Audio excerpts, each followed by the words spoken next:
Does anyone care about Vanguard anymore? Seriously, with the announcement of another free-to-play weekend, it begs the question, who cares anymore? Probably no one, seeing as they've done roughly 18 of these since Vanguard dropped in like November of 2021.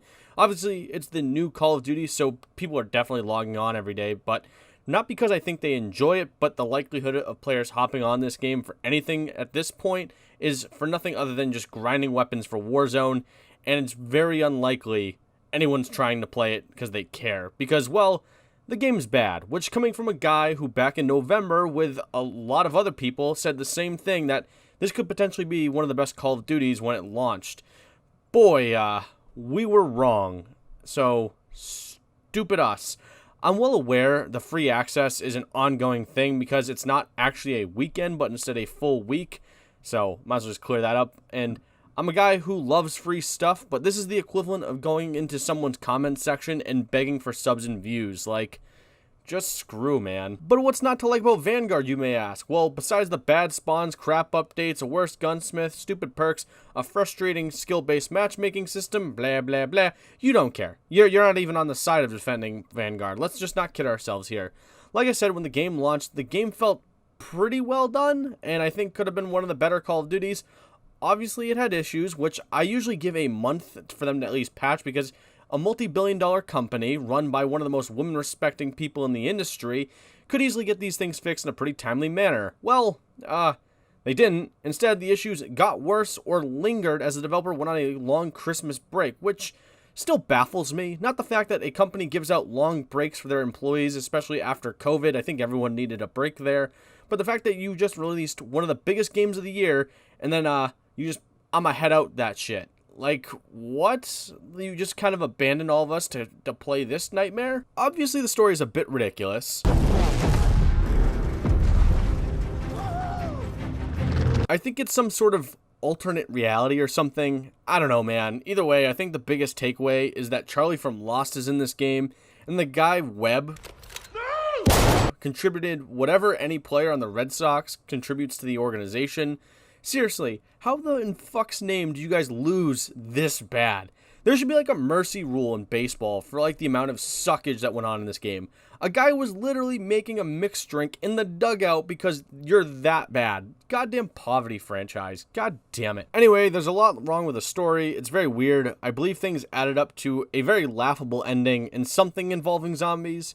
Having done some research because I was a little curious, I found that the characters are loosely based off real people, and I mean like really loosely based off real people, and the events they experience are like probably from some dude's extremely insane acid trip. So yeah, do your own research if you care at all about any of these people, but it's just more of an FYI because I might as well just teach you something involving history.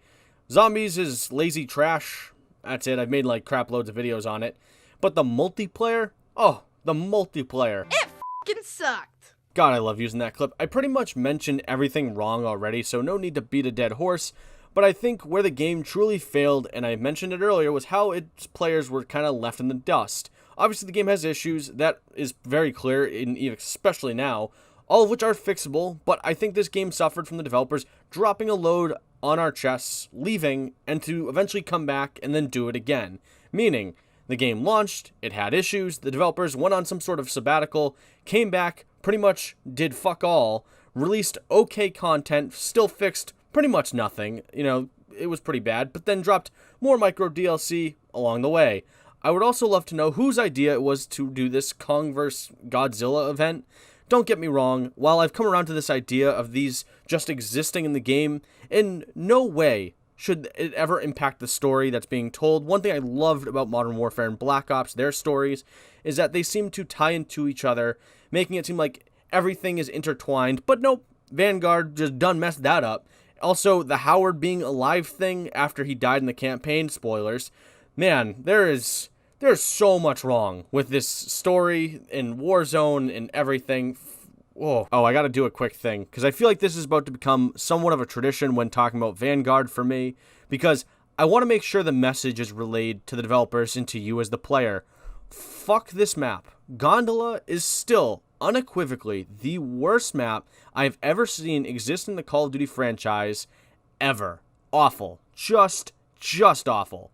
A massive portion of the map is just a sniper's wet dream where you just get picked off the second you try to cross the map, with the close quarters section being the place where all and every engagement even happens, but no one wants to get picked off by snipers, and you end up getting destroyed by people with SMGs all over the place in the close. It's awful. Bury it in a landfill next to the ET game. Utter trash. Awful. Get rid of it. So let's summarize everything we've talked about. Why doesn't anyone care about Call of Duty Vanguard?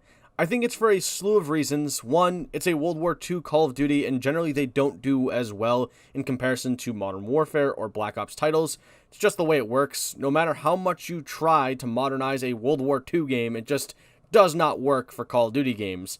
But I love Hell Let Loose, so you might as well just go, if you want a World War II game, play that.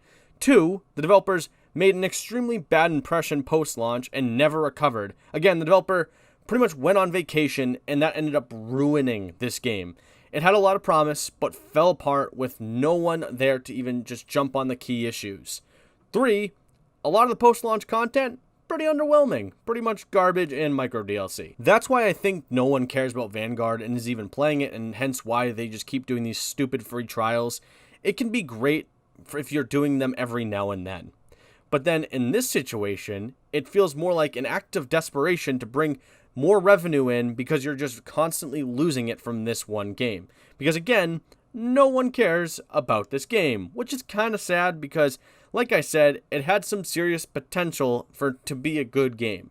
So, yeah, that's why no one cares about Vanguard. Screw this game. I wish it could have been better. And something I've been saying all video and even in previous videos, the developer's inability to be proactive on issues that the players had constantly brought up, instead of just being reactive, which is what they were the entire time, really killed this game and made it a massive blemish on the franchise. So, really sad. Anyway, what do you think of Vanguard? Did the game meet your standards? If so, what are your standards? I'm very curious because I would say this is definitely below my own standards. Let me know in the comments section below. Thanks for watching. Eat Arby's if for somehow you are mad about anything I said, and well,